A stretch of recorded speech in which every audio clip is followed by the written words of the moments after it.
Unsaon pagpalit og Coke sa 7-Eleven? Kung first time pa ka o wa pa ka kasuway, tanawa ni. Kuha og Coke sa ilang ref. Ayaw og insert kunay nag-una, tarong og linya. Kung wala na naglinya, ibutang lang ang imong Coke og paabutang nga iscan na siya sa cashier o mogawas imong bayro nun sa screen or sa monitor o sunod andamay mo bayad. Tarunga kung kumpleto ba. Basin kuwang, tarunga og ihap o basin sobra.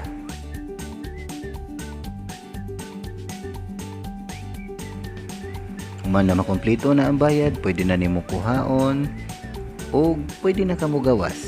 Daghang salamat. If you like this video, subscribe to my YouTube channel and click the notification bell.